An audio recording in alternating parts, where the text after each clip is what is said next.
All right, my name's Pete Hammond. I'm happy here to moderate today with this great group. I love this movie. I don't often say that right at the beginning, straight out. I love this movie. This movie is right for these times, and I think people are in for a real treat when this gets out there. So congratulations to all of you.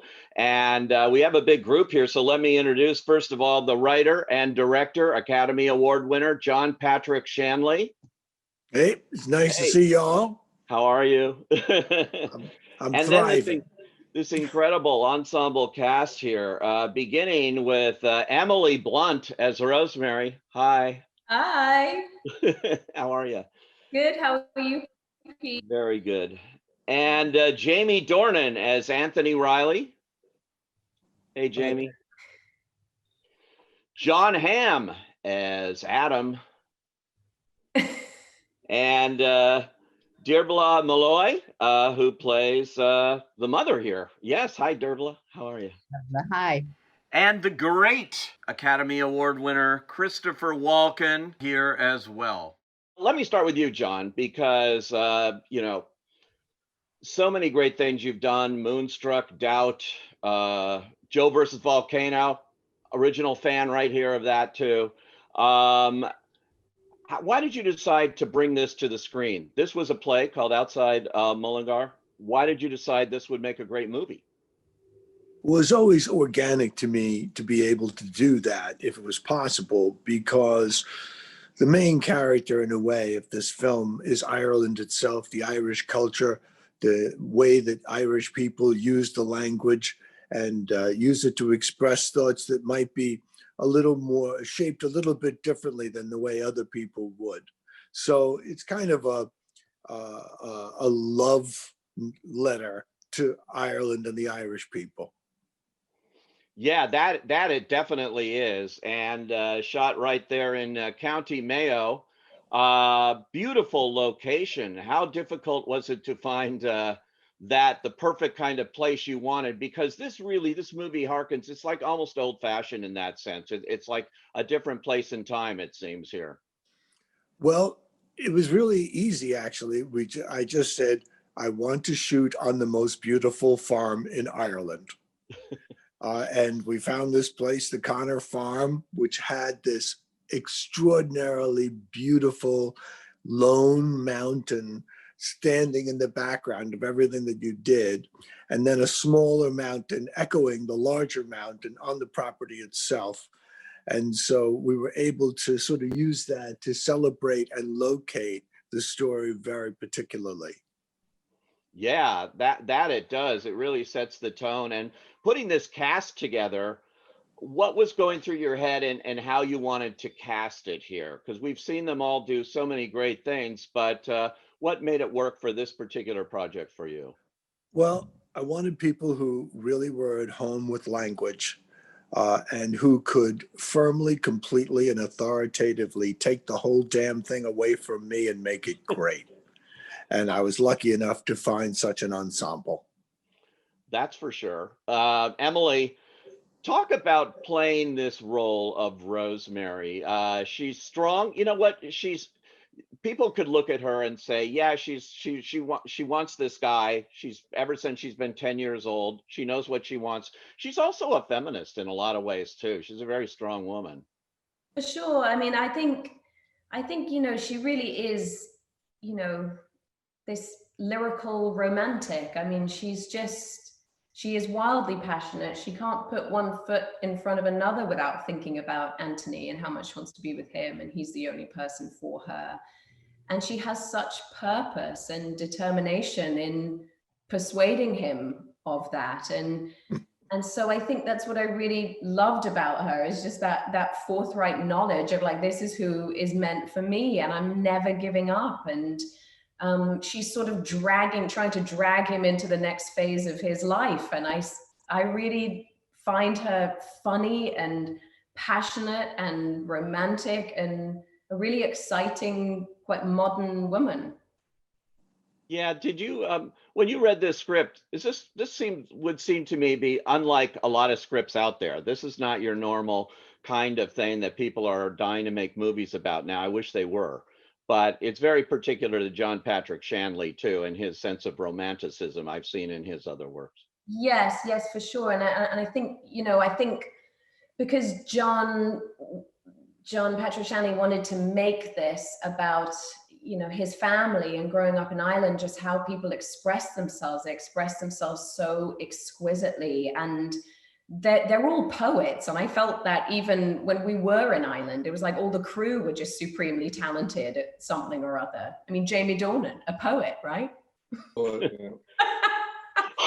So I think it just that the script had this kind of lyricism that was just so unique, and yet he writes in a way that's very grounded, and so it just really spoke to me. It was completely unique, and I was completely bewitched by it, and I knew I wanted to do it.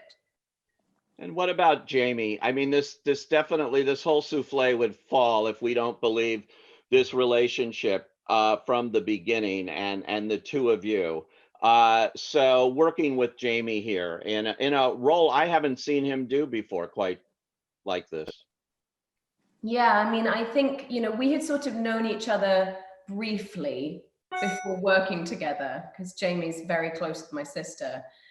But I think actually, I'm going to speak about you. It's going to really embarrass you because you're right here. But I think there might be a perception of Jamie, and a lot of people lust after him, as we know. But I think that actually Anthony, in all his sort of awkward shyness, is much closer to Jamie. And I think Jamie was really comfortable and free in this role. And I knew the moment we read through the script together that we were going to make the same film, and we were wanting to make the same film, and that we both had fallen in love with these strange farmers who'd been completely driven mad by their isolation and loneliness. And so I think Anthony was actually a much freer experience for you, right, Jamie, than like other parts he might have played. Yeah, definitely. You know, I feel like you know, Anthony's someone who the ownership of what he's saying doesn't come so easily to him, and I think he's someone who struggles to express himself and to really say what he means. And I think as an actor, as a person, whatever, like you're always putting on some kind of front. You know, I think particularly in this industry, and having to always be sort of on show and showing your best self at these sort of things you end up going to or whatever.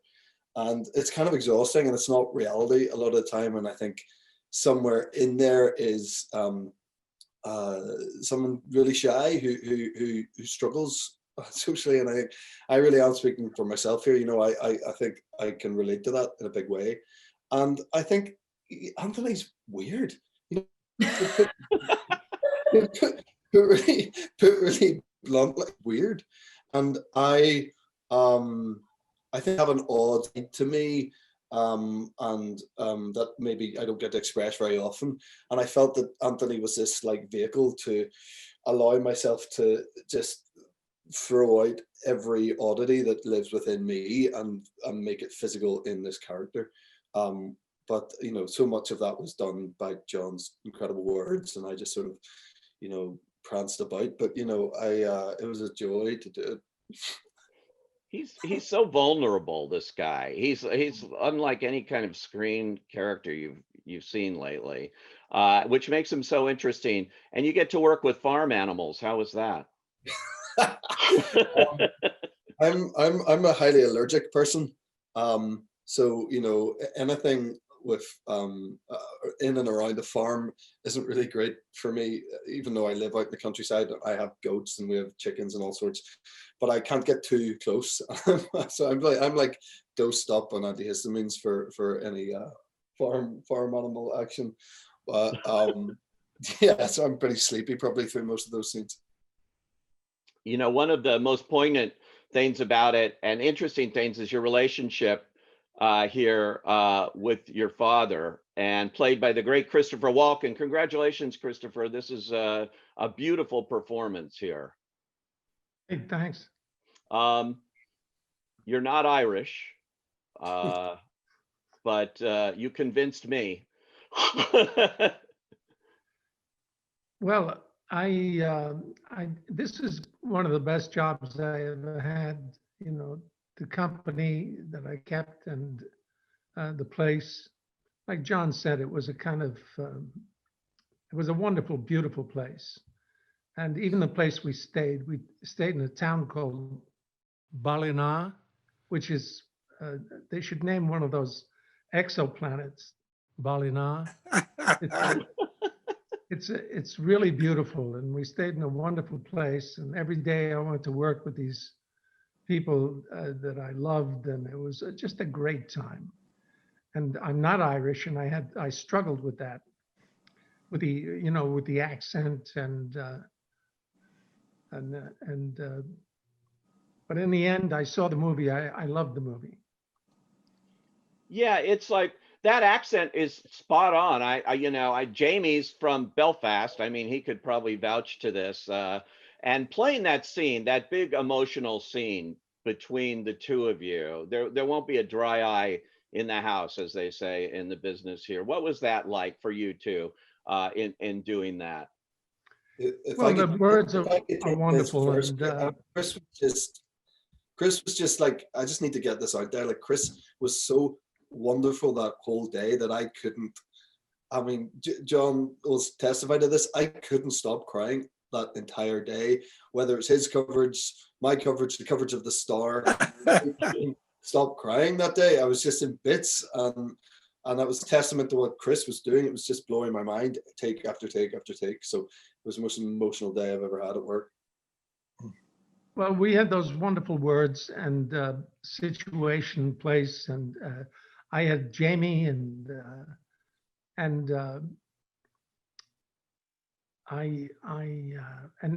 John set it up in a way that everybody was very comfortable, and it was private and just done beautifully. It was a great job. Yeah, it was just all of this dialogue. This John Patrick Shanley delivers very unique dialogue here. I'm wondering, Jon Hamm, you're playing an American here. In fact, I think he is described by the director as the most American guy around. There can't be. You come in, and what you do here, people might, underrate it in a sense, because what you do here is you're likable in a sense with a character that might not be walking in here, and you make him human. And I thought that was so key. Pete, I've been underrated my whole career. I'll be the first to say it. I mean, I can only echo what everyone else has said. I mean, I had the good fortune to see the Broadway production of this play back in 2000 and blah, blah, whenever it was. But it was Brian O'Byrne and Deborah Messing were the stars, and they were wonderful. Dearbhla, I think you were in that as well. Yes. So it was, I remember seeing it and seeing this story. My character was not in it or just mentioned in it. But I remember seeing the story and thinking, like, this is such a perfect John Patrick Shanley story. It's beautiful, it's romantic, it's lyrical, it's lovely, it's magical. And I thought it's so perfect for a night at the theater. And it was such a lovely night and experience. And then to walk out of the theater, which hopefully we'll all be able to do someday again, it was just such a perfect night. And then so when I got to read this and then see the addition of my character into it, I thought, well, there's no way I'm not going to do this. And then to see the collection of Hollywood squares that I got to work with was icing on the cake. And just to echo what Chris said, it really was like walking. It's where we stayed. We stayed at a place that had a rookery, which is a place where falcons live. Like, what? Who gets to stay there? Like, and then we got to go to work every day. It was bonkers. It was like living and working and getting paid to go to fantasy camp or something. It was so fun and funny and beautiful, and the end result turned out, which doesn't always happen, but it turned out to be this perfect story about love and doing the right thing. And as just to get to your question, Pete, which is very long-winded, I'm sorry, but I haven't been able to talk this whole Zoom. The part that I got to play was kind of the catalyst in some ways. And so unlike a lot of writers, John wrote this part that could have very easily been the villain or a mustache twirly or something else. But in fact, he is the catalyst that pushes these two people together and makes their relationship combust. And then also at the end, he actually finds somebody as well.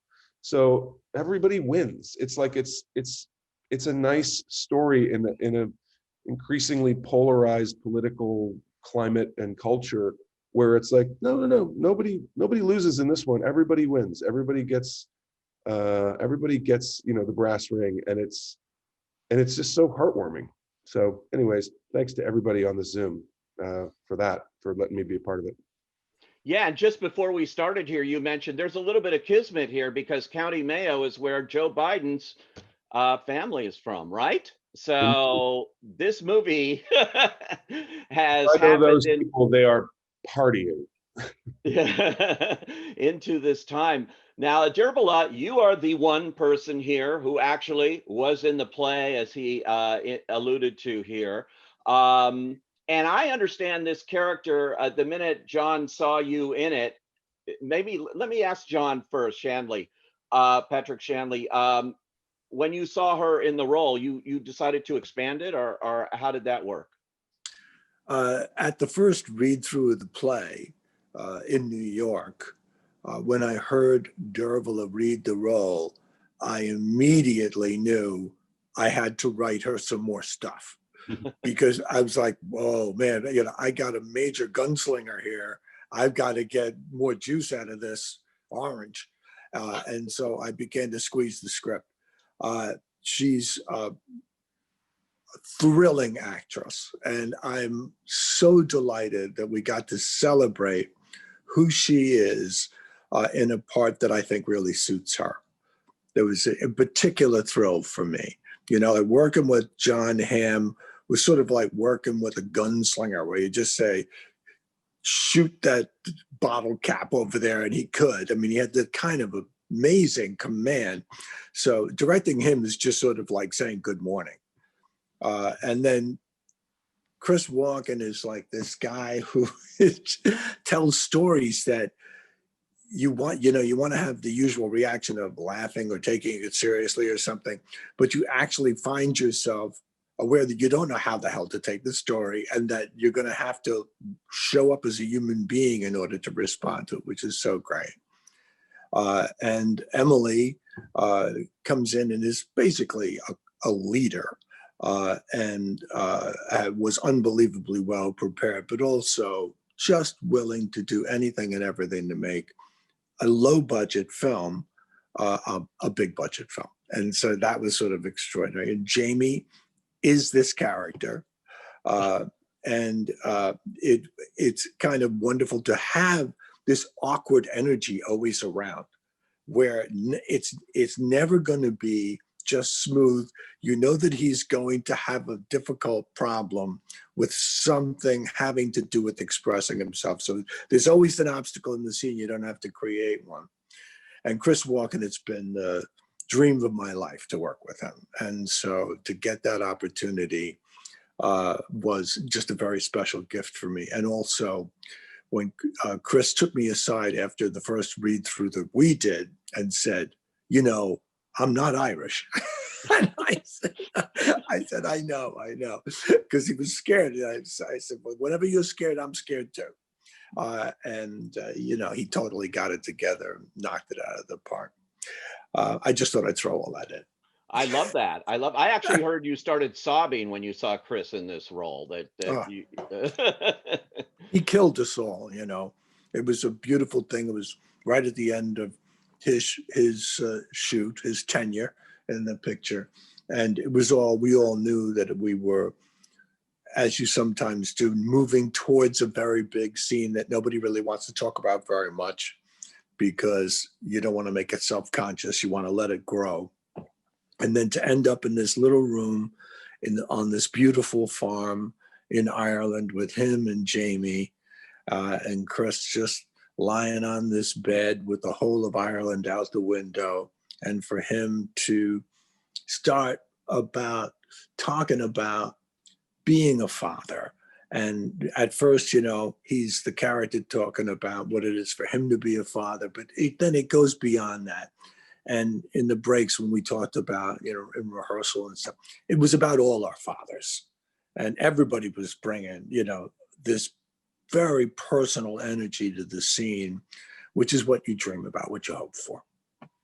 Dearbhla, I got to ask you then, going from stage to screen, having that experience in this play and then movie, what was that like for you? First of all, it was a total surprise. Writers say I'm not a Hollywood square actor. I'm a theatre actor, and writers frequently say, "Oh, we have to write again. And I must write something for you," and you may or may not. It may or may not happen. So I didn't truly expect John Patrick ever to come back again. So when I opened my laptop one day and there was an email from him, it was a huge surprise. And I have to say that I'm not an experienced film actor, so I was totally terrified, particularly of working with Christopher Walken, whom I was like, God as far as I was concerned. But I fell in love with him on the first day, and so it was a joy from then on, Christopher. And my son says that you are the image of his grandfather, which is the greatest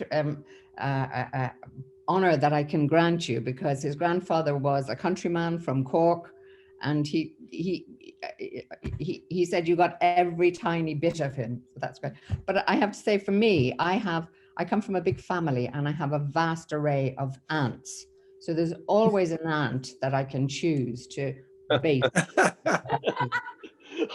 This character, which I wouldn't like to think, despite what John Patrick says, is like me, is actually based on my Auntie Annie, who was, you were never quite sure whether she meant what she said as a joke or whether she meant it for real.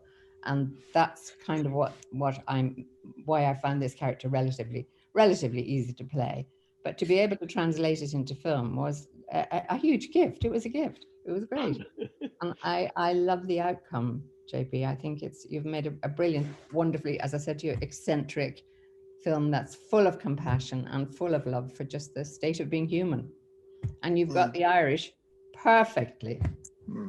Well, it's funny, a lot of people, most people probably will call this a romantic comedy, but I would call it a human comedy. Yeah. And because it's not just about the love story that's the beating heart at the center of the film. It's about all kinds of love. And I just have to throw in, because there's no right place to do it, one of my favorite moments of the film was when last day we were shooting, and I realized we were shooting a scene with a bull, a very big bull. And we rehearsed it. And it was a certain moment when I realized that Jamie Dornan and Emily Blunt were up to their ankles in bullshit. And I thought, that's show business.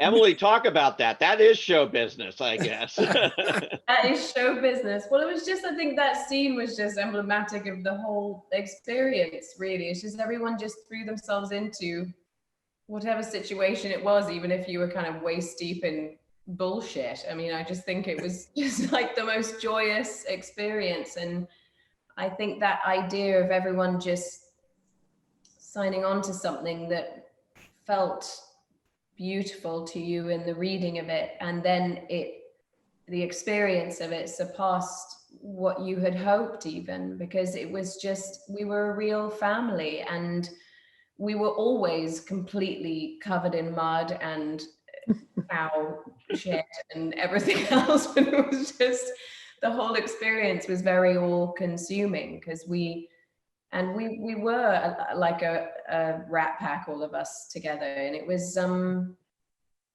quick. It went by so quickly. We were finished within a month, and it was just, we were all bereft when it was over, because it was, I hadn't had an experience like that in a while,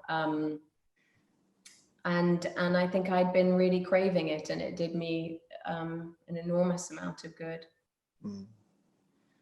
Yeah. The other thing that happened in post is that Amelia Warner, who's Jamie's wife, was the composer for the film. And she, of course, had also, lived with the film prior to that, and added such beautiful stitching to the whole thing that that was an extra level of it becoming a family project. And then one of the cues that she wrote struck me as the beginning of a song. And I kept saying to her, I think this is the beginning of a song. And then I would sing her the couple of lines that went with the cue. And she'd say, that's great, but I'm like up to my nose in trying to get this movie scored. And I can't really get into it right now. So then I wrote the whole lyric. And she ended up writing the song, and it got recorded by Sinead O'Connor. And it is the closing credits. When the song starts, it starts with the cue that's within the film and then develops into this larger theme. So an extra little golden coin fell in our path. Wow, I had no idea that was your wife, Jamie. I had written her name down here. I wrote down two names of the craftspeople: Stephen Goldblatt, the cinematographer, which I think is a gorgeous looking movie, and Amelia Warner, who I was not familiar with, but I loved the music. Yeah, funnily enough, Stephen Goldblatt's my ex-wife. It's funny how that just like came around full circle. And Amelia Warner's my ex-wife, which is family. What are you gonna do? Yeah, Wow. tight group. Stephen Goldblatt did Joe versus the Volcano. Yes. So we've had a very long association, and I knew that he would kill himself to make this film as beautiful as he could, and he did. Yeah, it really it's kind of a magical place you see here, and it's just beautifully shot, and in every way the production value is perfect. I mean, when talking to you here, it sounds like a month shooting this, like a very indie kind of shoot. It doesn't look like it. I mean, this really is a beautiful looking movie. Thank you. Yeah. Emily, I have to ask you, working between this little triangle here of Jon Hamm and Jamie Dornan, a lot of women out there would like kill for this opportunity. I know. Who's my favorite? No, I was very lucky to be sandwiched between these two guys, and I agree with what JP said about Jon Hamm, is that it's just so effortless. Like, he would just show up, and it was just like, he's a great dance partner. It's just so easy and so exciting, and the scene just had this fluidity that was really thrilling. It was easy peasy. It was just no stress. I really looked forward to those scenes. And Jamie, I've waxed poetic about you for way too long now, but yeah, it was just I think I can talk about specifically the kitchen scene, which was looming. It's like in the third act. It's like we called it that monster kitchen scene, which was like a 20-minute long scene, and we shot it in 4 days, and it was honestly one of the most heart-racing weeks of my life, just to go on this journey together that we took, of finally culminating in them hopefully getting together, but her pursuit of him throughout that kitchen, and how the interplay between us, it was just so thrilling. I just had a wonderful time. Actually, Jamie and I got really hooked on these energy drinks called Amino. That's right.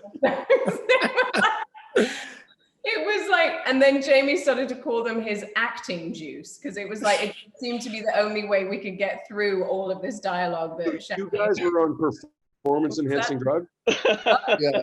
That's right. Man. What did you say? You guys were on performance enhancing drugs? We were on performance enhancing drugs. We needed it. You should, all that dialogue, 20 minutes of dialogue. Oh, It's big just- deal. It was just for There that. was like, there were That's the it. empty cans of this stuff everywhere. Yeah, it's That's the secret, huh? I didn't mention, and they're giving me a little bit of a warning here, but I wanted to just talk about when you go off to New York and there's that whole thing, and people look at that character and they say, why doesn't she go with this guy? Why doesn't she do that? You know, and Right? that was an interesting kind of story turn there, I thought. Yeah, well, I think, you know, for her, it was just that chance to rip herself out of this entrapment she feels, this entrapment of passion that she has for Anthony. And so I think in her mind, she thought, well, it's now or never, I'm going to give it a go. And she's never been to New York. So it was something spontaneous, whether it's to garner Anthony's attention or it's just for her own need to take flight. But I think when you know what's meant for you, and she knows that in her heart, she can't see a way forward without him, she gave it a go, but it wasn't as great as you were, Jon Hamm. I think it just didn't end up being the right match for her, and she knows that. Also, you know, what John does so well in all of his writings is show these people going through stuff. And when you go through stuff, sometimes it's not immediate. It takes a while. And all of these characters go through something, including mine. But it doesn't happen in a page. It happens over time. And to Emily's point, she is going through some stuff, especially by the time the third act rolls around. And it's not an easy transition. And she knows she wants to be with this person, but she's not sure that this person wants to be with her. And then this other option makes itself known. And well, maybe that could be something, but I have to go through this process. And with Jamie as well, with losing his father and figuring out this whole arrangement, and then also trying to gin up the courage to speak to the woman who he knows he loves, but he can't put it into words and he can't put it into action. So that's why you have on several occasions like these 10, 20-page scenes, which don't exist in any other movies, but give these characters an opportunity to express themselves in a very specific, unique, and human, as John was saying, way. And that's, I think, if there's anything to take away from the movie and what we talked about early on, Pete, it's like, this is the kind of movie that we need. I dare anybody to watch this movie and not walk out with a smile on their face. Like, it's just lovely. And I think that's testament to the love that we all put in making it, but also with which Mr. Shanley wrote it. I think also the thing that I feel about this film is that what seems right on paper for these characters, like, oh, you should pass the farm down to your son, or you should be with this guy because everything's right on paper. It's really just about that just doesn't always correlate, because it's really about what's right in your soul, what feels right in your soul. And that takes time. It takes experiences. And I think that was what I came away from this project feeling, is that these people, they express themselves in these lyrical ways, but ultimately they're all trying to express different versions of love, whether it's between a father and a son, or me and Anthony's character. And how many ways can you say I love you without ever saying it? And that's what's so thrilling about Jon's writing. Well, it's coming out this holiday season, and I can't think of a better gift at this time. It will be a very difficult season, I think, for a lot of people. And this is, as Jon just said, going to put a smile on people's faces, and when they see it, and make them feel a little bit better. That I think it's an important film in that way too. Thank you all for joining us, including the very Irish Mr. Walken over there, and and good luck with the film, and thanks for creating it, John Patrick Shanley. Thank you. Thank you very much. Thanks, Pete. Thanks, Pete. Thanks for the support. Thank you. Bye. Bye. I love you all. Love you. Bye. Bye. Bye-bye.